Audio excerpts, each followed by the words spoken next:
Hello, and welcome back to the Spoiler Cast, the show where we talk about movies and we don't care about spoiling them, because it's the Spoiler Cast. My name is Tobias, and with me as always is my sister and trusted co-host, Rebecca. Hello. Hello. Yes, hello.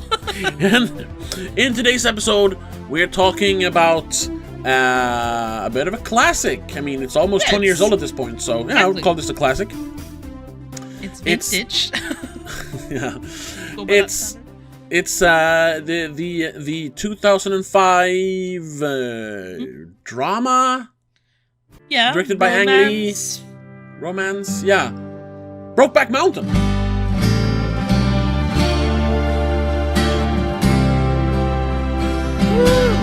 Whoa! Right.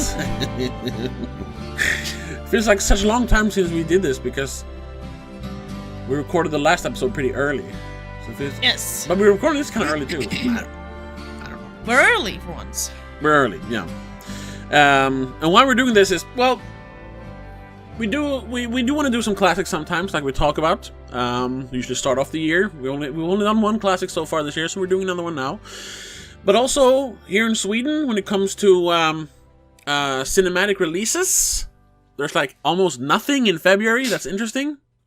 Or January, really. There's a January. couple in the first week of January, and then it kind of dwindles until spring, basically. Yeah. So, other than, of course, we're going to do Dune later in the month. Yes. Dune Part 2. Yeah, there's nothing here, so we thought, might as well just watch some classics instead.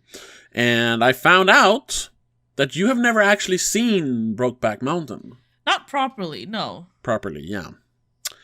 Which, if you saw the last episode, you saw my reaction. Cut to that Right. here, I suppose. Yeah. No, yeah, because I saw it. I saw the last half back when it was kind of new. It was on cable, so it should have been like a year after it came out. Yeah. And I was like, oh, it's that Brokeback Mountain movie. I knew it was the gay movie. That was about it. Yeah, sure. Yeah. And then I saw the whole thing sometime later because the ending. We'll talk about the ending later. Oh my god. And I mean, yeah. Okay, I won't say what I think. I mean, you can already guess what I think probably. What did you think now that you've seen the whole thing? When you've seen Brokeback Mountain from beginning to end? I think it was a pretty good movie. I'm not as moved by it as apparently everyone else in the world is.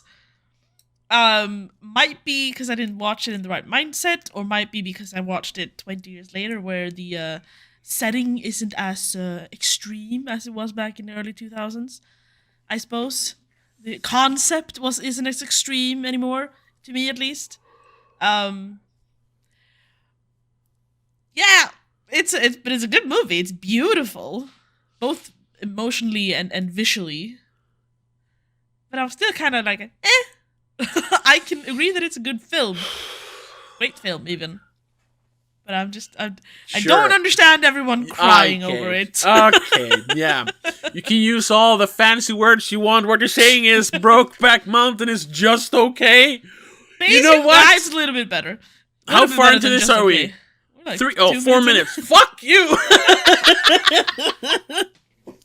This is like, it's all subjective and everything, but come on! This is one of the greatest movies ever made! Yeah. It is so goddamn good. I watched a video, you linked a video to me from some streamer. I recognize his name, I don't know, Will Neff, whatever. He has movie nights? Man, I should start doing that on Twitch. And just him talking about it okay, sure, he just watched it, but still, made him start crying. And I started crying, thinking or listening to him. I watched it yesterday. That's the thing, though. Oh my! Listening to other people talking about it and how the movie affects them affected me more than the movie itself. What? Because I can understand that a lot of people feel seen because of this movie. I feel like it's a representation of a kind. It's liberating to see cowboys be gay, because that's not a thing that's normal in society. Not today either, to be fair, but like even less so in 2005 and even less in the 60s. Yeah. But I don't know how to explain it, because I never had those insecurities. I guess I don't But it's connect not just on an emotional level. It's not, but it's not just that. I mean, I'm very secure in my sexuality. It was never like, oh, anything like that. It is just so sad. Like, Yeah, it's just sad. like as a sad romance. Doesn't matter if Sure. they're gay or straight or whatever. It's just two lovers who can't, like, they over the course of like 20 years, they spend maybe a few weeks together. Yeah. But they still hold on to that thing throughout the entire movie. Sure, and that part is beautiful. Oh, God, okay. Yeah. But it's not gonna make me cry. Is there any movie that you know every time you watch it is going to make you cry? Nope. Oof, okay. All right. Okay. I'm not. We can't. Yeah. No, I don't think so. I don't think I have a movie to watch to cry. I mean, I've cried for movies. The last year when we did the spoiler awards, I mentioned that the I don't remember the name of it though. The one with the girl with the deaf family. That made me cry. Coda? Yeah. Oh, okay. That made me cry. I think Belfast made me cry. Oh, okay. But this one, maybe if I like watched it in a movie theater. Yeah, I think so too. The loud sounds and a bigger screen. Because watching it on my computer. Yeah, I don't want to like tell you how to watch movies, but maybe, especially for the show, maybe try to avoid watching while you do other stuff. Oh, I didn't do other if stuff. If you can, okay. But it's just not the same mindset. Well, you have your big fancy TV you bought last year just behind you there. Yeah, and I have a boyfriend who likes watching sports as well. Oh, but I mean, you paid for part of the TV. You should be able to use it part time at least. Of course I can. No? Yeah, no, of course I can. But I did when I was watching. I didn't find this online. You know, I had to find it online. It was available here in Sweden. It's available on Sky Showtime. I don't have Sky Showtime. Well, you can always do the free month. I think I've done that already. Oh, okay. All right. Well, you can still and watch. I didn't feel like paying for it. Well, I had it on Blu-ray, so I didn't care either way. Yeah. The thing that did strike me though is that it is absolutely visually beautiful. Mm-hmm. The music is fantastic. Oh, the acting is great. Oh shit! Sorry. Huh? No, I hold on. Flashed yourself. No, I just saw white. Whoosh. Yeah, when I put up the. Oh no! What are you doing? Oh no, we're fine. I think. No, I'm trying to use multiple windows without blocking the recorder, so it don't go gray like last time or whatever it was. Either way, we're back. We're back. Yeah, no, it's beautiful on so many levels. Yes. It just didn't pull on my heartstrings. Okay. But I know you cried. Oh yeah. Oh my god. I like last time, just talking about it, I almost started crying. It's so. I mean, we talked about that before. Kind of similar to when we did the nominations for the spoiler awards.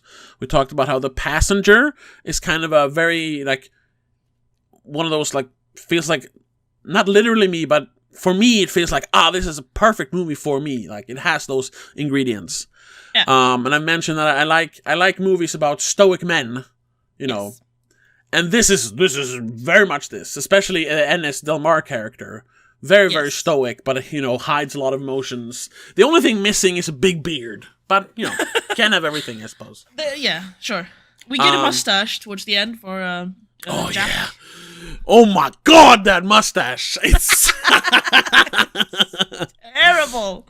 No, it's great! It's a fucking glorious mustache. I never liked mustaches though, so. Mustaches are more manly than beards. Because it's like, I can grow a beard, but I don't have to tell you. I'll just keep a little bit above my mouth.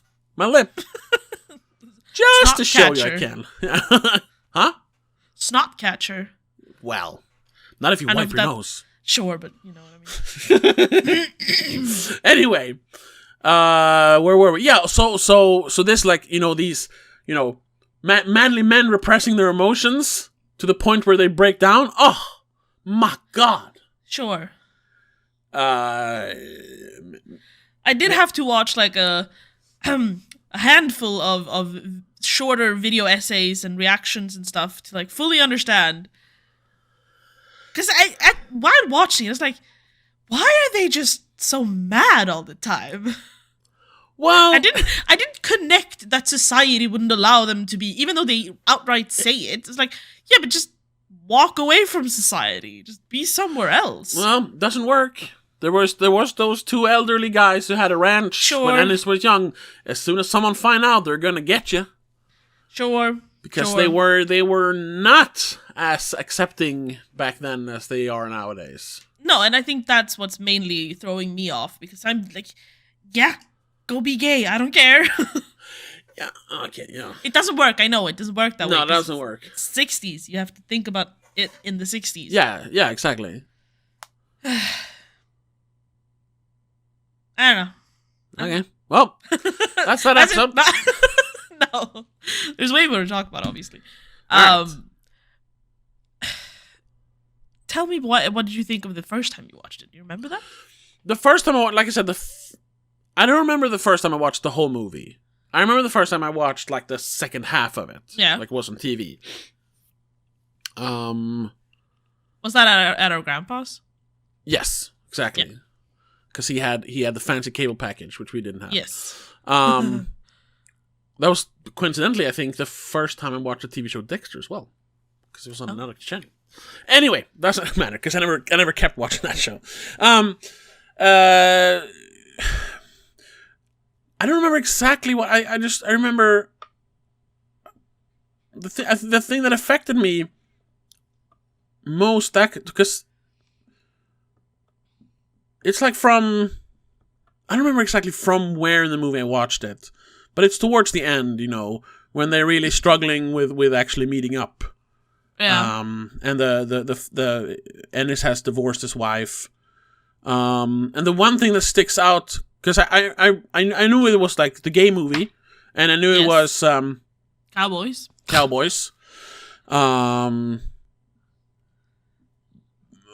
But I didn't, you don't really see any of that really towards the end. It's just them talking about it. Yeah. So it's like, oh, okay.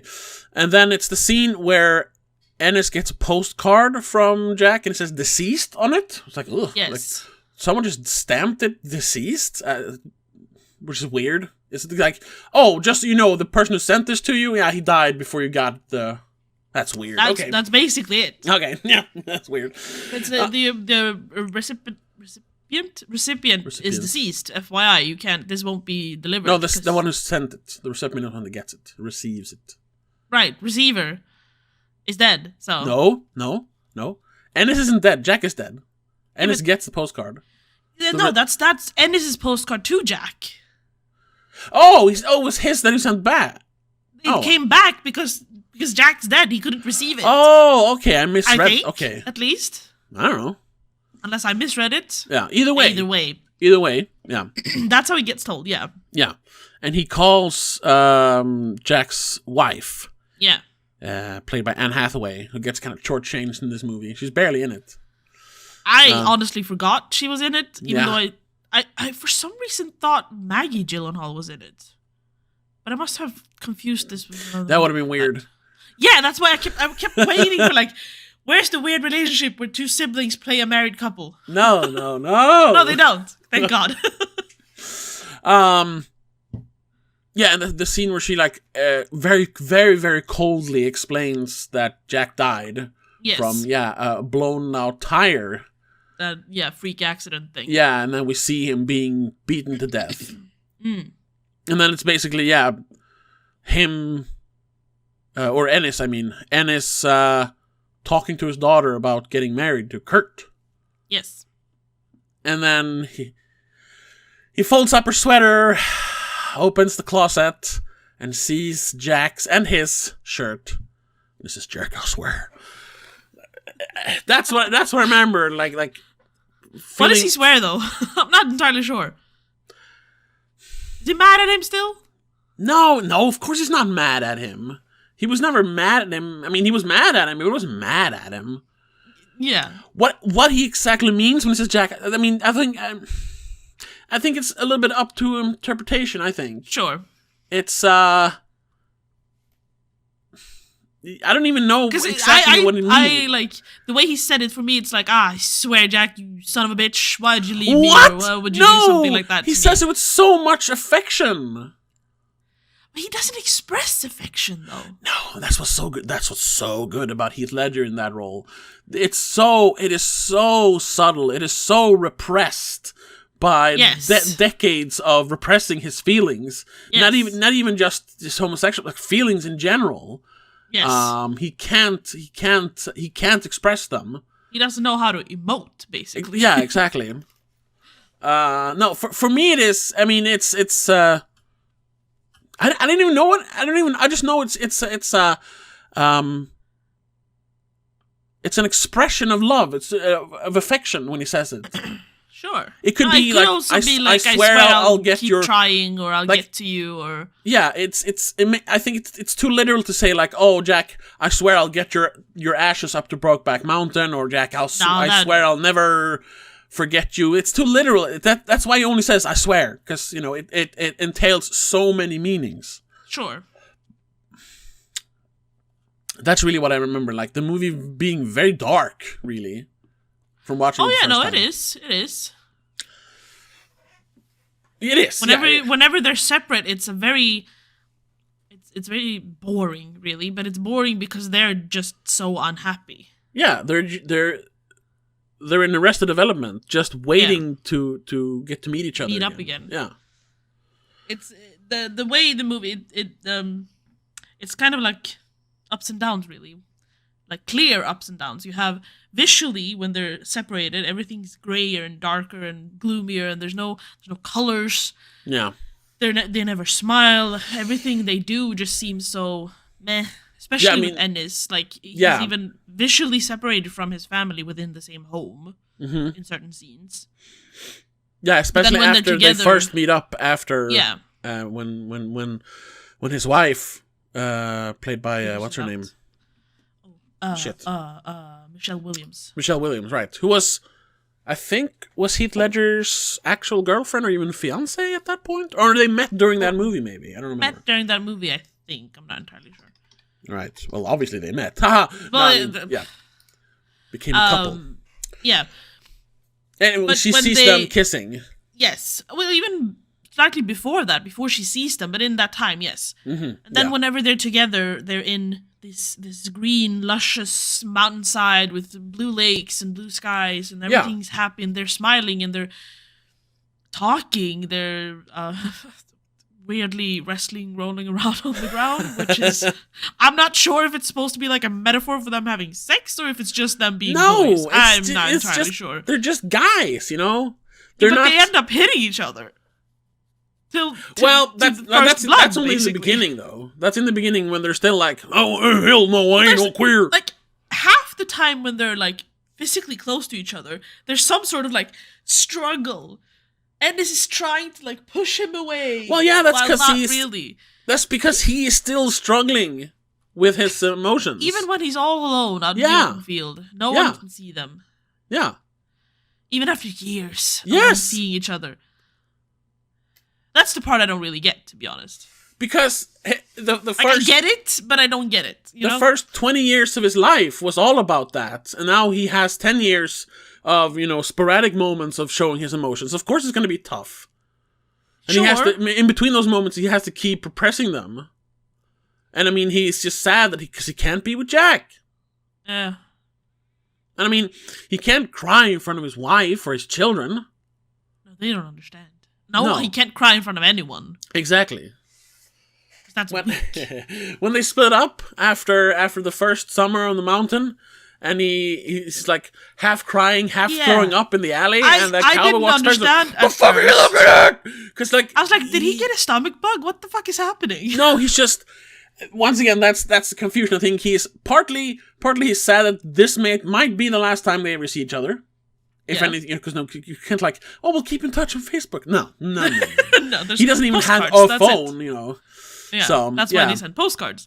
Yeah, but also they're now kind of back in reality, and these are the things he's not supposed to do. You're not supposed to kiss a man or have sex with a man. Yeah. So he's kind of probably feeling a bit sick over it. Why would I feel like he's confused? Yeah, sure. Yeah. So why am I like this? Yeah. And why does it feel good to be like this? I understand. Yeah. But I don't fully understand. Okay. Yeah. I guess maybe this is I haven't read up on that. Maybe this is more of a guy movie. I don't know. Maybe. Is it? I don't know. Because it is. I mean, it's definitely more of a guy movie in the way that obviously you see everything from a male perspective. Yeah. And it's very different for guys and girls in this kind of situation, I'd say. Because it's, it's still more acceptable for women to be gay than men. It always has been a little bit. Yeah. Weirdly enough. Probably always will. No, I can tell you as a straight man why it's more acceptable for two girls to be gay. Because it looks good. It looks a lot. I mean, yeah. Hey. 2 set of boobs. Girls kissing? My God. That's on a base level. You can be the biggest homophobe in the world, but if you see 2 girls, you're like, that's unnatural, but hello. Yeah, but that's because it's become sexualized by the porn industry. Of course, and I'm not saying that's a good thing, I'm just saying that's why it is more accepted. Sure. Yeah, no, that's true. Yeah. It's also because females aren't usually as what's the word I'm looking for? I don't know. Say it in Swedish. Mean-spirited? Well, they're mean-spirited in a different way. No, but when it comes to relationships in general, guys are always going to be like, oh, no, because there's something about, having to be a manly man and having to prove yourself. Girls don't have the same thing. We don't need to prove ourselves. Okay. Not that way. No. So we're fine in different ways. Yeah. We're fine with being gay. It's fine. Girls are kind of gay to begin with. Yeah, exactly. We do everything together. Yeah, exactly. I'd like to see a bunch of guys going to the bathroom together in a nightclub. In the same booth. No. Same booth. No, it's weird. Why? Why would you? I don't know. How about some I don't goddamn really privacy? know why we do that, to be fair. I mean, there is a sense of security. Because you're very vulnerable. Sure. But it's also kind of weird. Yeah, it is. Because if there's one thing that's more intimate than love or sex, it's going to the bathroom. Leave me alone. You're very vulnerable in that situation. Yeah. But it's because of that vulnerability you kind of want protection. But sure, you can stand outside the door and protect you, maybe. Back to Brokeback Mountain, yeah. Yes. You mentioned that visually, it's very, very beautiful, and the music. Yes. Oh, I thought of something. Wait, I made some notes. Oh, yeah. Yes, the Willie Nelson song.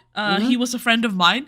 For some reason, it made me think of "You Got a Friend in Me," but the older, sadder version, when he was a friend of mine. Basically, because he grew up and he left me, and he was a friend of mine, but he's not anymore because he's gone or something. Yeah, it's a little bit of that. Yeah, because I had to listen to the soundtrack separately as well.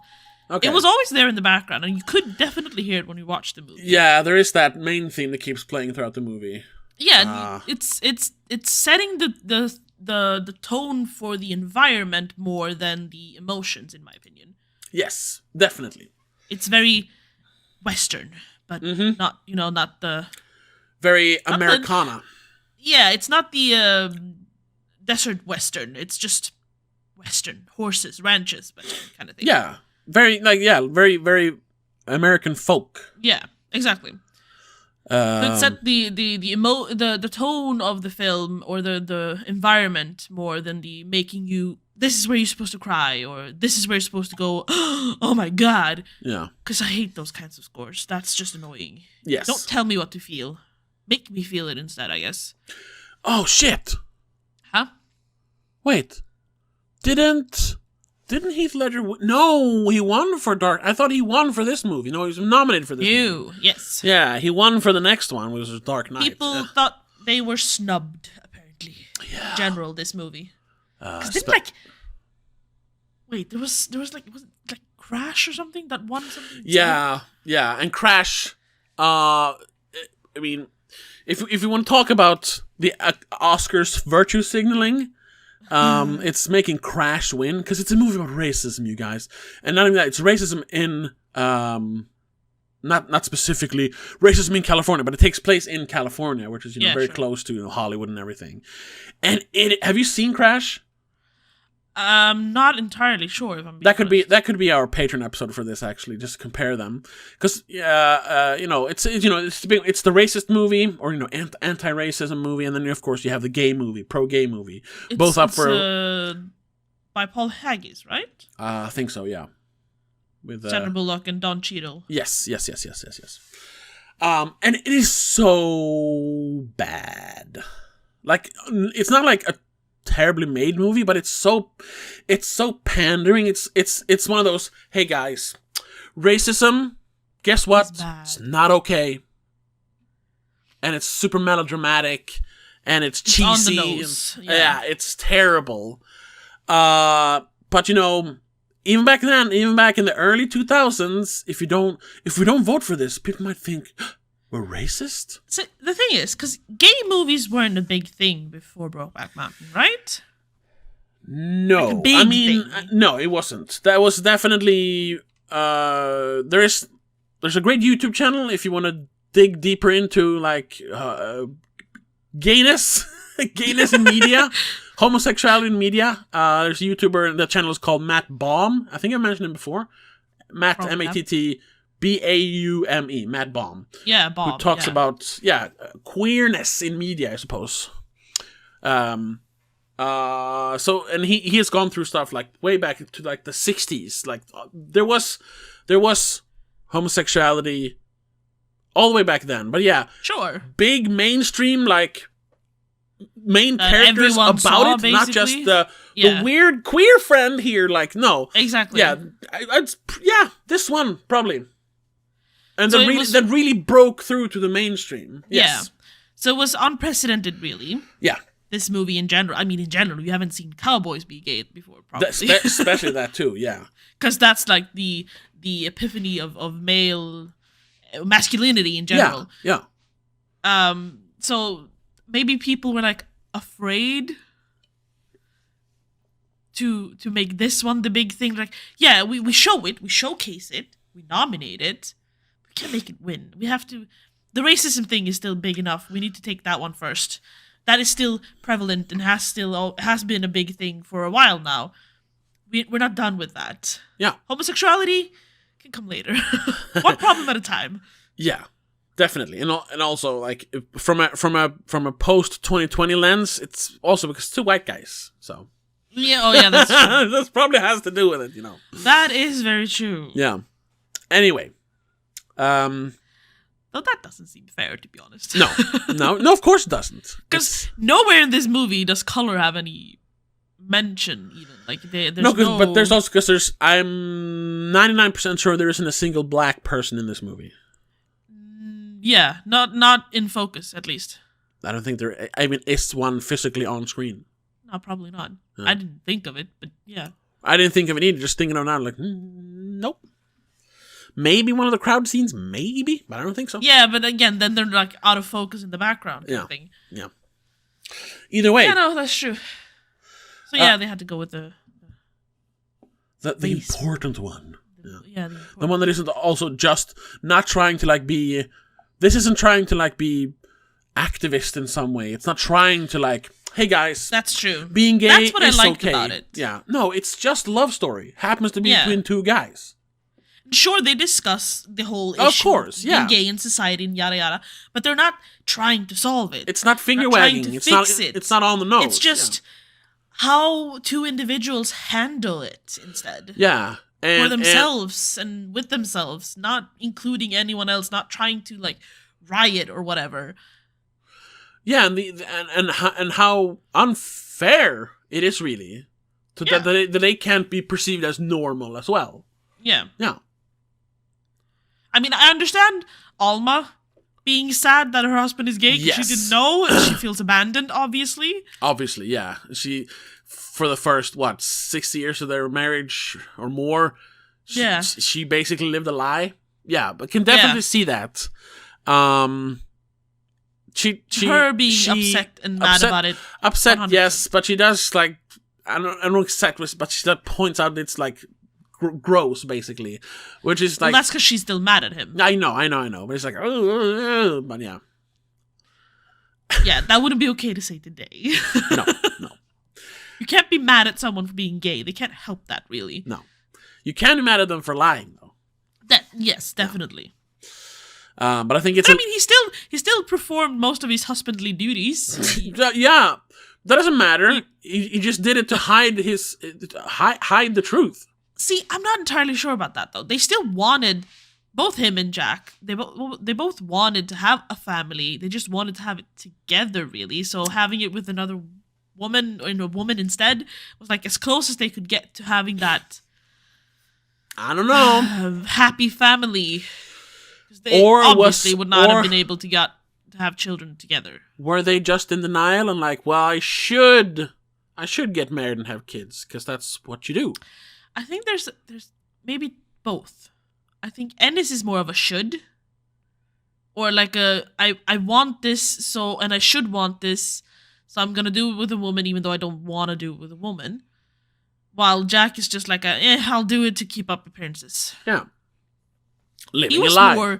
He was more confident in his homosexuality. Mm-hmm. Even though it wasn't openly, he was still more confident. Because he did seek out others when Ennis couldn't provide. Mm-hmm. Which ultimately led to his demise. But still. Yeah. Because even though they don't outright say it, the flashback, I guess, when Ennis talks on the phone with Mrs. Twist, whatever her name was. Anne Hathaway. Where is she? Yeah, but what's the first names? Laureen. Lurleen. Laureen Newsom. Terrible last name.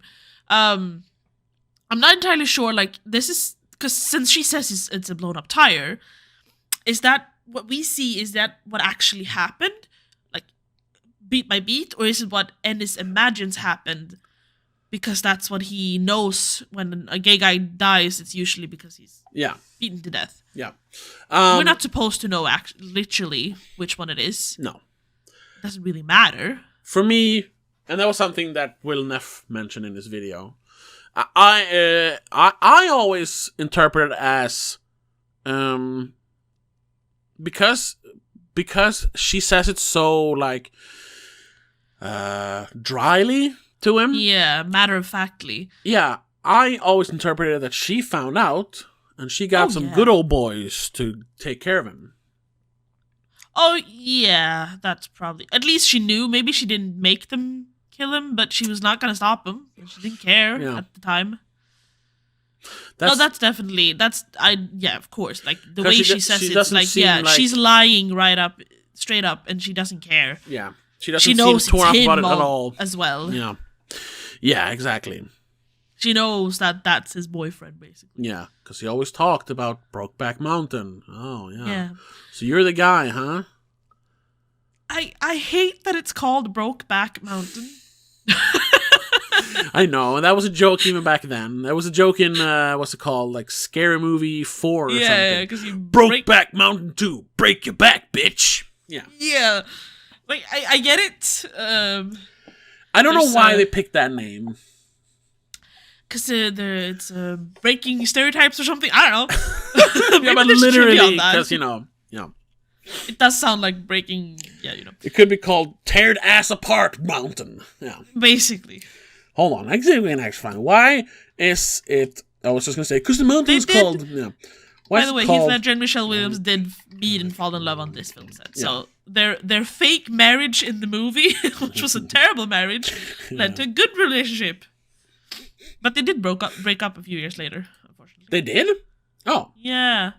After they had their daughter, in 2007, they broke up. Oh. Obviously, when you look, it's just gonna say, oh, because the mountain was called Brokeback Mountain. When I just searched for why is it called. I know, but I kind of knew that was kind of. I found a Reddit thread about it. Why is that one movie called Brokeback Mountain? And the first one is, that's the name of the mountain they go to. Oh, God. No shit. Yeah. And then, of course, the next one says the same thing, but more literally, like, that's where it takes place. It's based on a book which is set near the fictional Brokeback Mountain, Wyoming. Yeah, but and then in the book, they also break backs, you know? Then the jokes come in. Because they broke each other's backs with all that hot, sweaty, gay sex they had on the mountain. And then, because Bareback Mountain was already taken. And then someone has to be an autist about it and say, oh, actually, Bareback Mountain didn't come out until a year later. Because I guess there's like a porn parody called Bareback Mountain. Probably. I don't even look into it. Anyway, here it is. Yep. Bareback Mountain. Television X, 2008. Bareback Mountains, Brazzers Network. Okay. There are several Bareback Mountain. Obviously. Bareback Mountain 2. Ooh, there's also Bareback Mountain, The Raw Truth. Ooh, Joseph Gordon-Levitt was considered for the role of Ennis. That would have been not as impactful because he's not as masculine. No, he would have been a good Jack Twist. Yeah, you need probably. someone. He's too twinkish. Sorry. Yes. But he is. You need to be that, classic male, rancher, sturdy, big, muscular kind of thing. Manly man, You can't be skinny. You have to have broad shoulders. Yes. They needed someone. I know that, I read somewhere like Leonardo DiCaprio turned down the role of Ennis. And a couple of other guys. Maybe because they were fucking homophobes. Yeah, maybe. The film was banned in China. Of course. Yeah. That doesn't surprise me at all. No, that's true. I'm sorry, but there's too many trivias to find why it's called Brokeback Mountain. Someone mentioned it in one of the videos that I watched, but I didn't note it down. But it had more to do with breaking down and breaking your back and trying to fix things and keeping things up, not actually as in having sex. No. And the mountain itself is called Brokeback Mountain because it looks like someone is hunched over. Yeah, I guess. It doesn't really matter, but it is a little bit of it really lends itself to so many jokes. Yeah, unfortunately. Yes. Which is, I guess, both a good and a bad thing. Yeah. Because it makes people talk about it, and then people go, what's that joke about? And you look up the movie, and hey, maybe watch the movie. But it also kind of belittles the movie a little bit then, because it's just a joke. I was gonna say maybe the story or the book. It's not really a book. It's a short story. Came out in a time before Break Your Back was the thing. But no, definitely. It came out in 1997, so no, that was a thing. She knew she knew what she did when she named it Brokeback Mountain. Either way, I guess.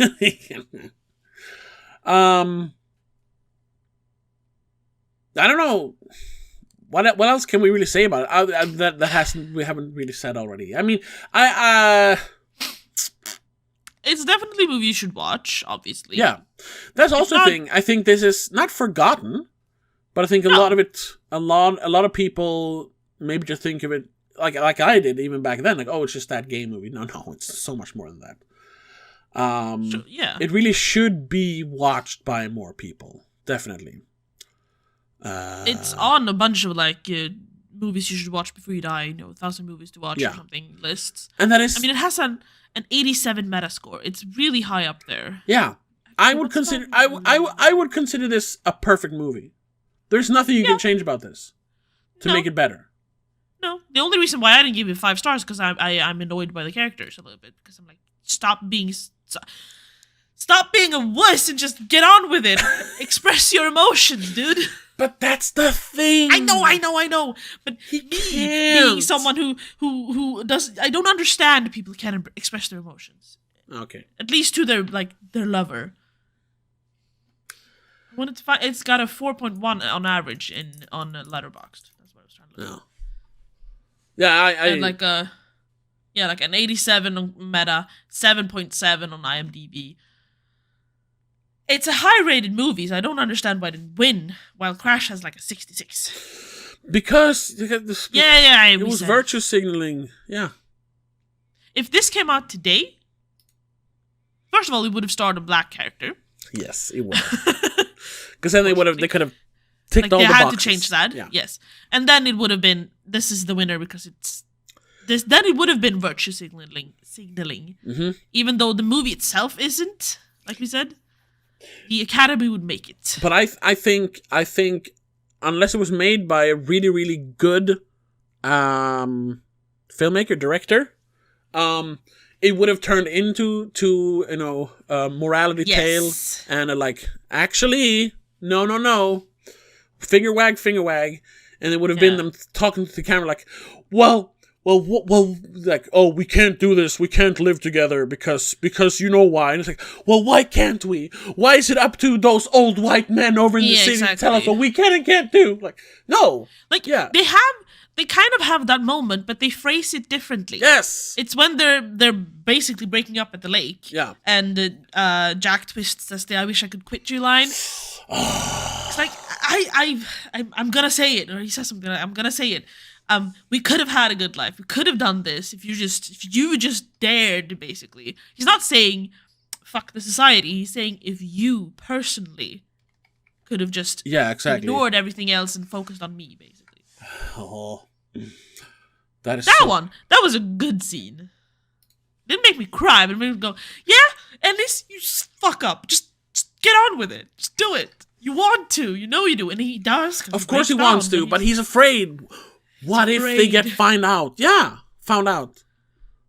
I mean, then I mean, his fears do come true. Exactly. Eventually. And that's also what makes it so sad. That the fact that he lives his entire life without living, really. So it's kind of like, is it better to burn out than to fade away? Because that's kind of what they both do. Yeah. Jack burns out, Ennis fades away. And yeah, Jack died rather violently, but at least he got to live. He died very lonely. Yeah, because he had he was with a bunch of people, but he wasn't with the one he loved. Yeah. And no matter how much he loved his family, his daughter specifically, it's not the same kind of love, Who, Ennis? Yeah. Okay. He loved his daughters. Yeah. Oh yeah, of course. He even loved their mother in a way, but not the same way. No, I don't think he loved her at one point. Bit. Yeah, at one point, no, and at one point he did. There were moments, I guess. Yeah. I'm confused by the fact that Ang Lee has directed this one, and then also Hulk.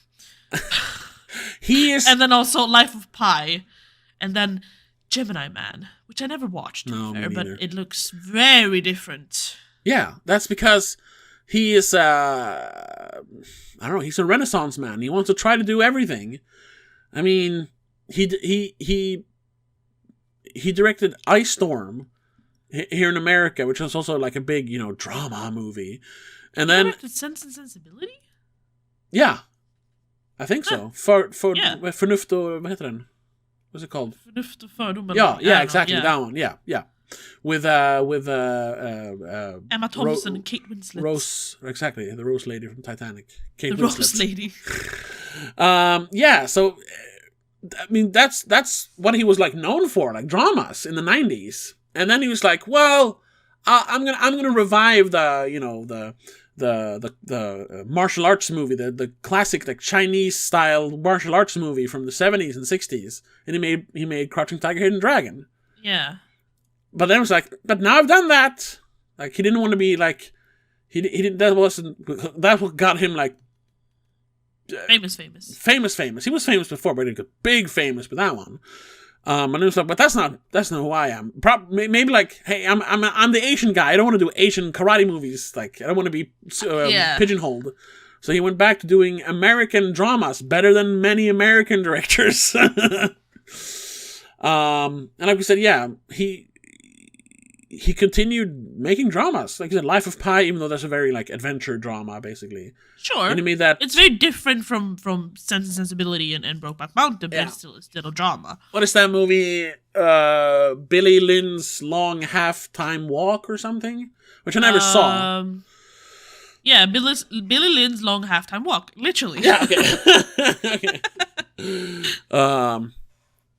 What's the last... Was Gemini Man the last thing he did? Yes. Oh, no. That's sad. He does have an upcoming, technically. Yeah? But isn't he... Well, he did do, like I said, Hulk, too. That's true. Oh, yeah, and he did Taking Woodstock after that. Wait, is he... I'm confused. Is he alive? Yeah. I thought I read somewhere that he died. Where did I read that? Or did I read something else? No, it doesn't say he's dead. No.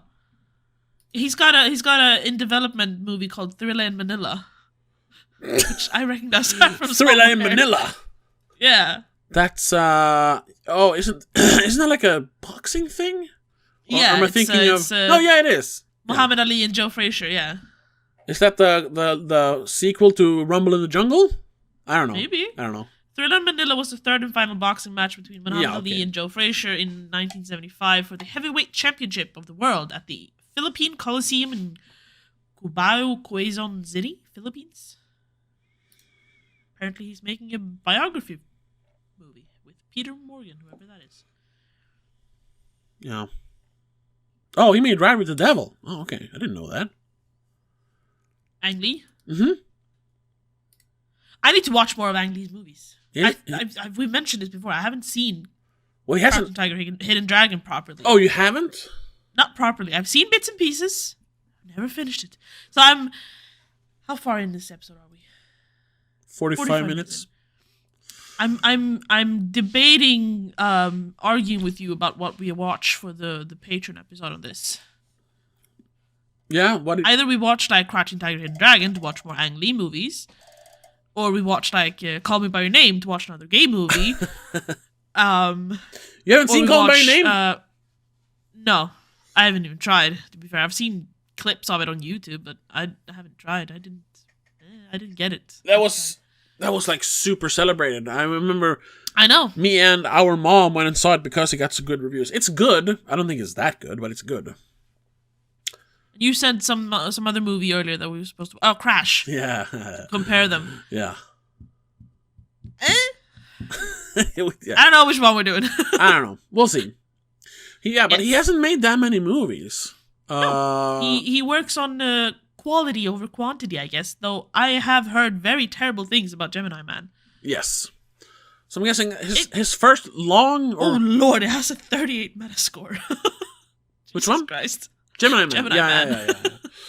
Yeah. His first feature length, I think, is something called Pushing Hands. That is a Chinese movie, I think. Yes. 退休. That seems like it, yes. But then,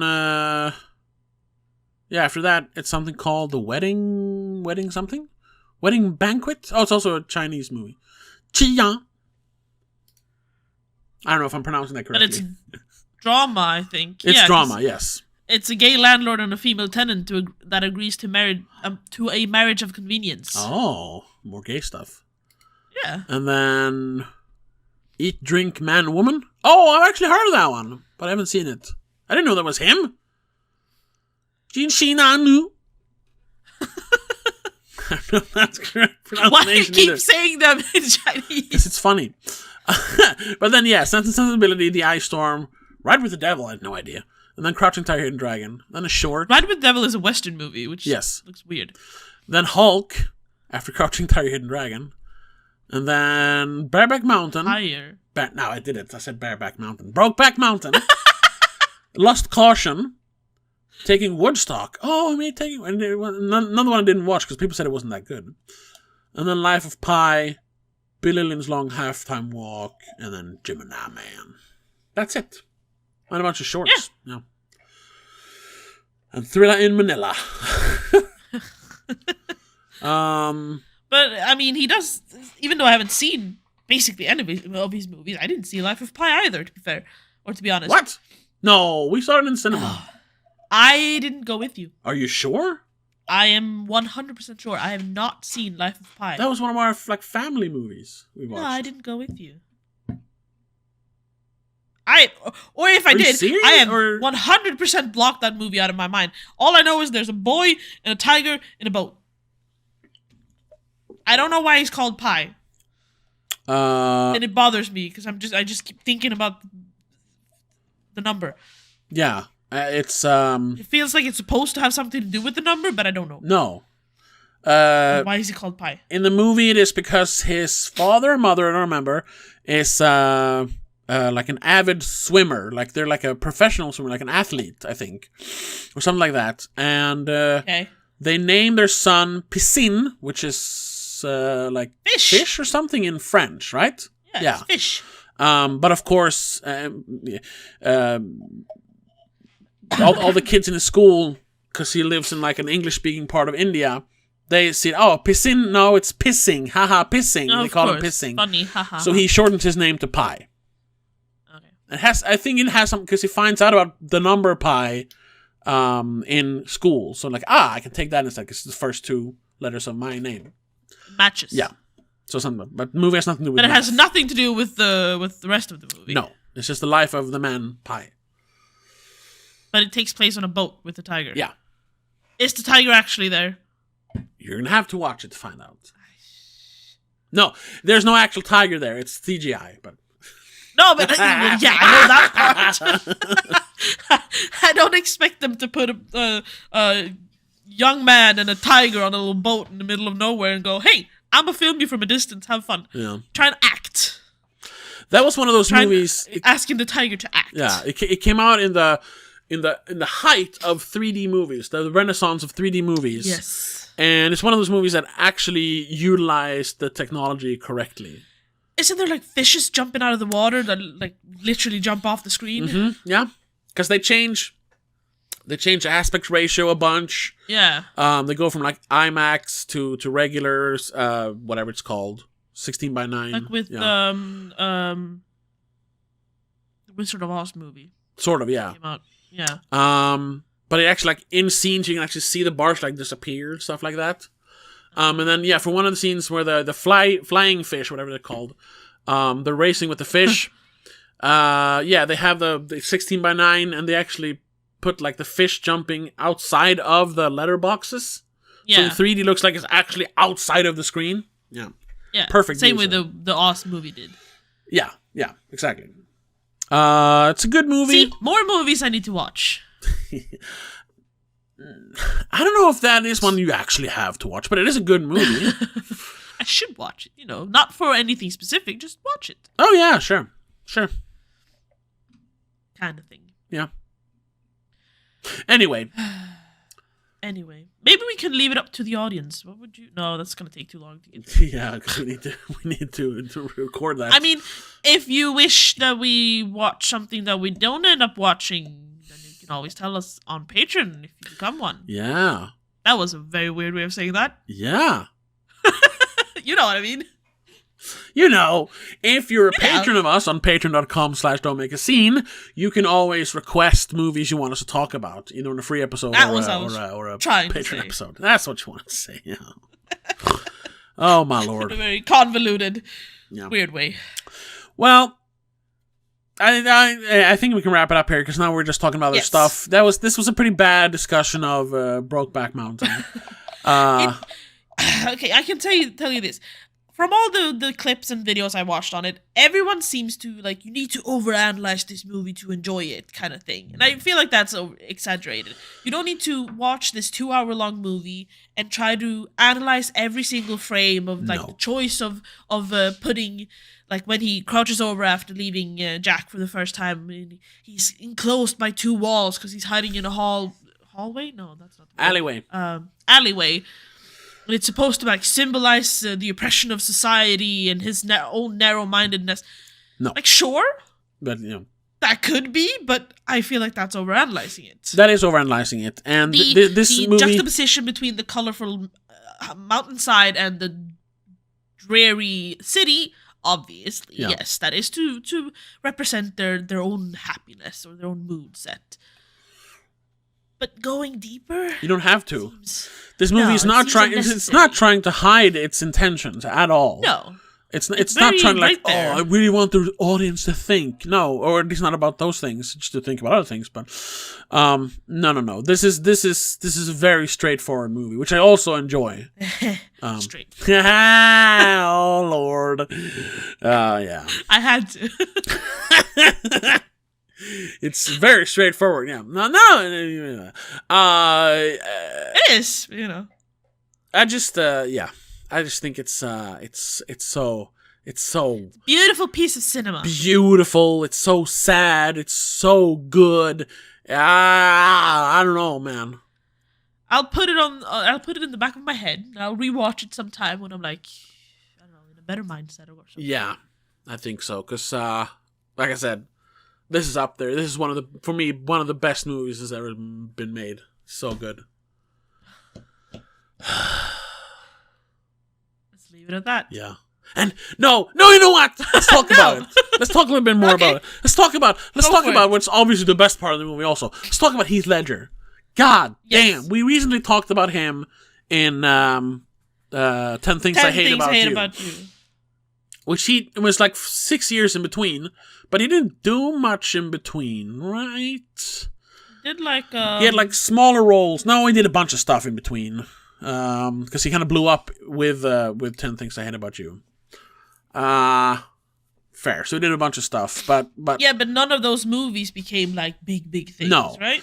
he played the son in The Patriot. He did have a leading role in A Knight's Tale, Knight's but Tale. nobody liked that movie. That movie. It's a rock and roll night story. I've heard. I've never seen it because it sounds ridiculous. Exactly. Then of course he plays the son in Monsters Ball. Yeah. I guess he's someone in Four Feathers. That's one of those movies nobody watched. Same thing with Ned Kelly. Nobody watched that movie. He had the leading role in The Sin Eater. Another movie nobody watched. And then... What? Huh? The Sin Eater? The Sin Eater. Yeah, he's some sort of priest. The Order? Yeah. Why are we... Now we have different names on movies again. Are we in different countries? No. I don't get it. This is... Hold on. Let me show you. To everyone, I think. Can you see this? No, you can't. Hold on. You should be able to watch it. There we go. So, oh yeah, you see the title there. Yeah. Well, you can't see it. But for, No, exactly. but for me, it says The Sin Eater, and then it says original title, The Order, underneath it. Yeah, but why does it come up as The Order in his list on mine? I don't know. On mine, it says Sin Eater, and then when I click on it, I can see the original title underneath, and it says The Sin Eater. Oh, The Order. Sorry. Whatever. Whatever. Then he had a small role in Lords of Dogtown. Yeah. He was the secondary lead in Brothers Grimm, and then came Brokeback Mountain. Yeah, and Brothers Grimm was the same year as Brokeback Mountain, so. Yeah. Um, Lords of Dogtown as well, technically. Yeah, exactly. So this was like his second like big movie after 10 Things I Hate About You, which is kind of weird. Yeah. I don't know where I was going with that. He's just so fucking good in this movie. Yes, he is very good. He's very good in this one. He's very good in 10 Things I Hate About You, in my opinion. He's amazing in The Dark Knight, obviously. Yeah. But everything else in between is kind of meh. Perhaps it's the movie and the material just not highlighting him. Yeah. Because it's not like he's bad. It's just when you don't appreciate the movie, it's hard to appreciate him. Yeah. I haven't seen all those movies. I've seen a bunch of them. I've recently found a fondness for The Patriot, which is a movie I know a lot of people don't like. I think it's actually pretty good. But yeah, even in that movie, he's not great. He doesn't have a lot to work with. He's just No, I think he needs to have a lot to work with. he's just there, yeah. That's the thing. Needed, I suppose. But yeah, like if you look at this and you look at Brokeback Mountain, like if he has the right material, he can be phenomenal. Maybe he needs the right director as well. That too, yeah, that too. Also, how different this is from the Joker. Someone made that joke in one of the videos I watched that this movie, the Brokeback Mountain, broke him, so he became the Joker. No, the Joker doesn't broke work. him. Yeah, something snapped. We know that because yes. No, I meant like he wasn't. The character became the Joker. Yeah, sure. No, no, everyone knows he was not the Dark Knight in the right place. I mean, because they made that movie around the time he broke up with Michelle Williams. Yes. I don't know how much he's talked about it, but I mean, he was probably even before shooting The Dark Knight, he was probably struggling a little bit because with all the fucking bullshit movies he was in, trying to become a star. And then he gets this role and just jumps right into it and becomes the Joker. Probably a hard person to live with for a while. So much that he, shut himself into a hotel room and accidentally took 200 sleeping pills or whatever it was. Yeah. Accidental overdose, sure. I'm never gonna understand accidental overdose like that. Unless it's like one pill too many. Yeah, exactly. Like, you can only take 2. But when you... Oh, I thought it said 200. That's not accidental. Yeah. When you empty a bottle, that's not accidental. Mm-hmm. No. He wasn't well. That's too bad. It was really sucks. Because he was a great actor. He didn't sound like a great guy. He didn't get proper time to shine, really. No, yeah, exactly. But he is, like I said, he is so good in this. He's I mean, every line delivery, and like we said, it's so understated, but he never changes his face, he barely smiles. Yeah. There's a constant tension in him, which is him just holding back everything. He doesn't dare even smile, really. Yeah. And they do point it out a little bit in the movie when Twist tells him that this is the most words you've said this whole week. Yeah. Whatever. And he's like, yeah, it's the most said all all year. Yeah. He still, like, it's a joke, but he still doesn't really smile properly. Yeah. It's just a little, like... Yeah, he was fun. Yeah, and that line also, it sums up the character so well. It's in the scene, I wish I knew how to quit you. And he says, well, why don't you?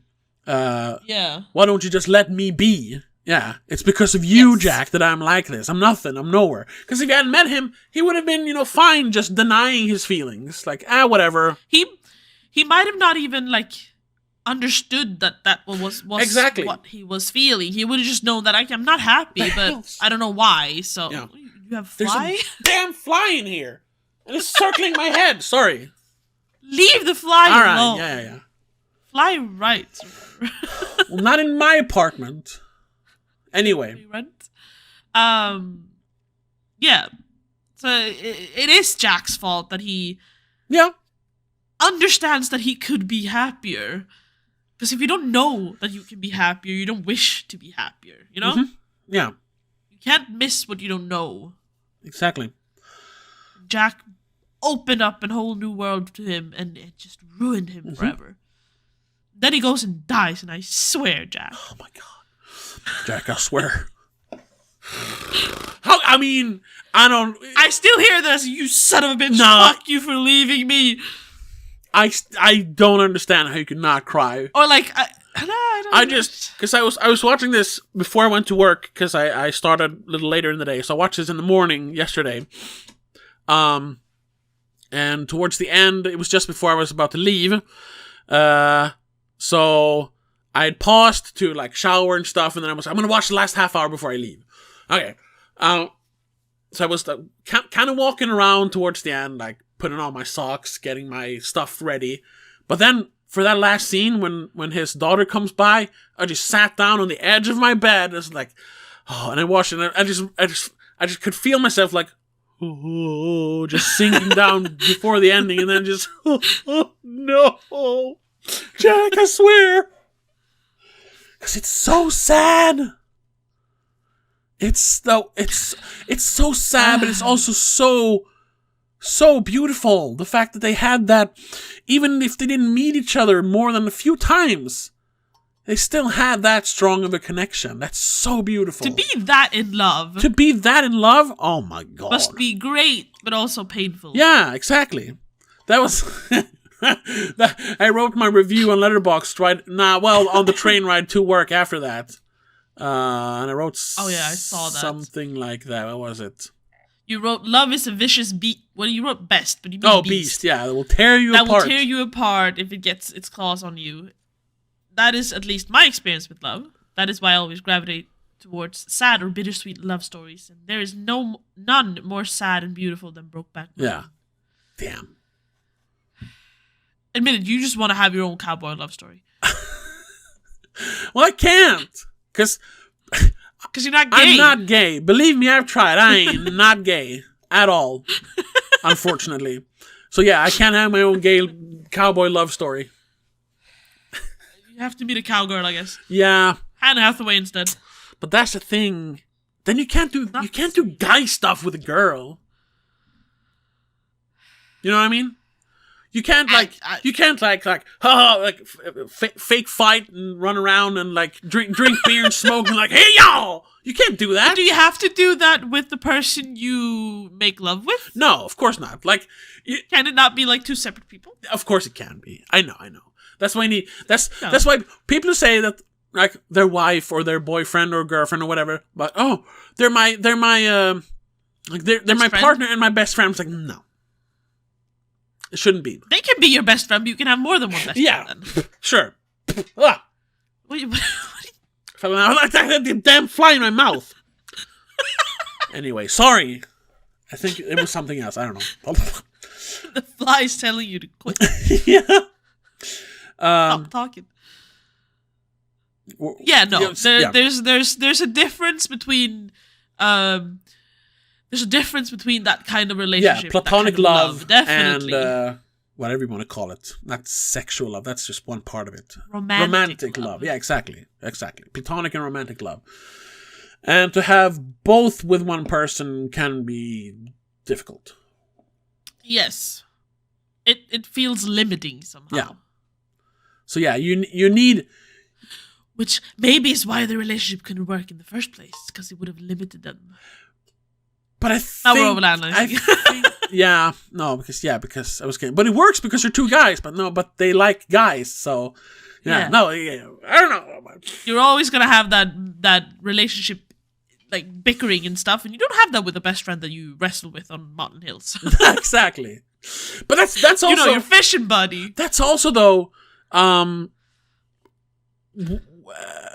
why it looks like a perfect relationship, because it is someone you can go camp and fish with, and you can like I said, drink whiskey and sing cowboy songs, but then you can also have sex with them. Perfect combination. But if they lived together forever, if they lived together permanently, they wouldn't have those beautiful moments. No. It would have become just as grey and stale as their... It would become, original marriages. It would become, just regular life. Relationship, yeah. It's that promise of something extra, something special that makes it special. Yeah. It's different. You need to have it needs to be more than just, average day life. That's why every great love story ends on a high note with them, and then it lived happily ever after. But we don't get to see that happily ever after, because that's kind of boring. Yeah, because 10 years down the line, and that is mostly like... sleep on the couch, and you let him sleep on the couch, because you don't care if he sleeps in the bed anymore. Yeah, exactly. Which is why a relationship is something you have to work on. Yes. Yeah, to keep that stuff alive. Anyway, now we should really quit now, because my camera is picking me up as gray because the sun is setting. Yeah. And we've been talking for an hour or more. So, we'll end it there. Oh! Just one final a review I liked that I read yesterday. On Letterboxd, it says, yes, this is a 5-star. I'm 99% sure the foreman, played by Randy Quaid, was a homophobe who turned Jack away that second summer for homophobic reasons. But there is a tiny part of my brain, I'm guessing 1% then, that refuses to dismiss the possibility that he really just wanted sheep herders who would watch over the sheep instead of fucking. Yeah. He was like... I mean, there's a bit of both. I don't care if you're queer, but you better watch over my sheep. God damn it.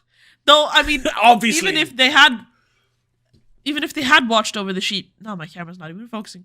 That whole mix-up with the was it Mexican sheep? I think they're Mexican or Basque.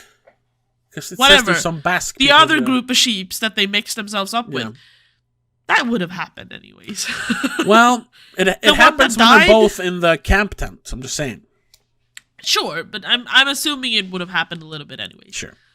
Well, the one that the coyotes get, sure, that might have been avoided. Coyotes?